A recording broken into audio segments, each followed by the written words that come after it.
दोस्तों, भारत में बगावत की लहर चल पड़ी है।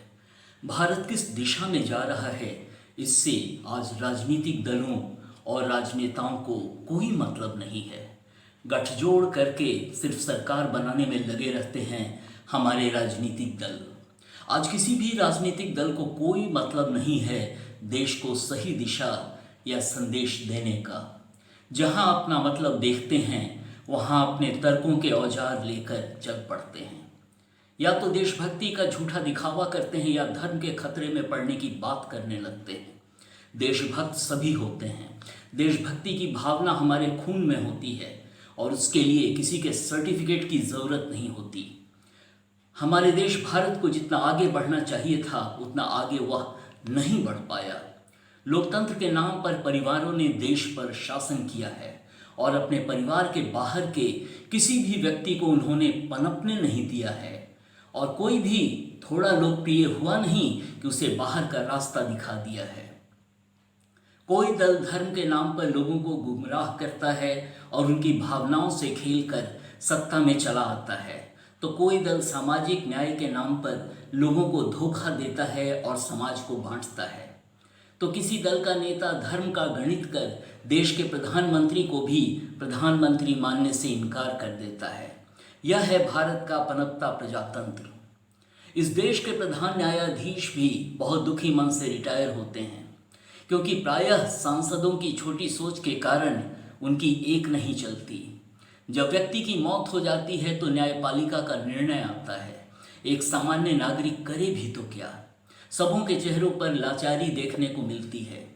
न देश की व्यवस्था के प्रति कोई उल्लास होता है, न ही देश की प्रगति से वह अपने को जोड़ पाता है।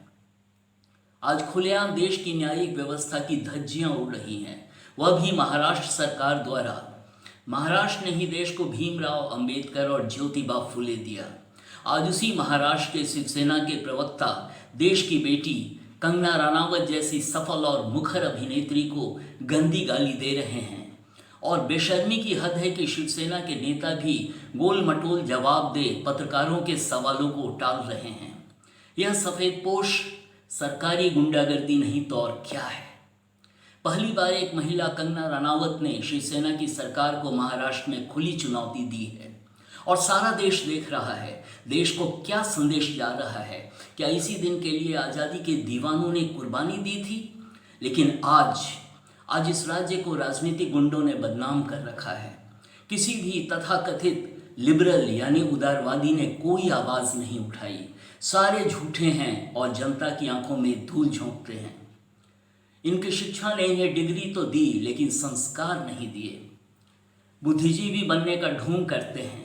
समाचार में बने रहने के लिए ये किसी भी हद तक जाने को तैयार हैं। उन्होंने अपनी आत्मा बेच दी है और पूर्वाग्रह के कैंसर से ग्रस्त विभिन्न दलों के लोग कुतर्क देने से बाज नहीं आते, क्योंकि उनमें दम नहीं है सही को स्वीकार करने का।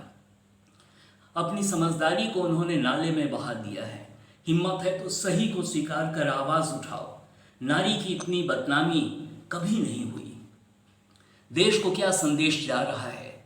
युवा क्या सोचता है देश की हालत के बारे में? क्या किताब के पन्नों पर आधारित सर्टिफिकेट और डिग्री ले वो अपनी देश की ऐसी ही दुर्गति देखने को विवश होता रहेगा?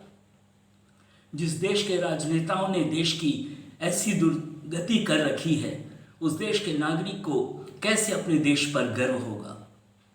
राजनेता भारतीय संविधान का शपथ ले अपने कुकर्मों से व्यवस्था की धज्जियां उड़ाते हैं, न्यायालय के आदेश की धज्जियां उड़ाते हैं और देश के नागरिक गुस्से से टीवी पर यह सब होते लाचार हो देखते रहते हैं और गालियां बकते हैं, जो बिल्कुल स्वाभाविक प्रतिक्रिया है। करे भी तो क्या। मानव मूल्यों को संभाल अपने परिवार की परवरिश में लगे रहते हैं।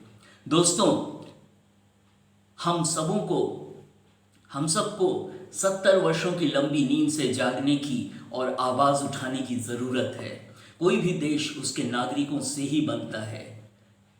देश को बनाने का कोई जादू नहीं होता। जादू हमारी सोच और कर्म में होना चाहिए, क्योंकि तभी हम अपने समाज को नई ऊंचाइयों पर ले जा सकते हैं। धन्यवाद।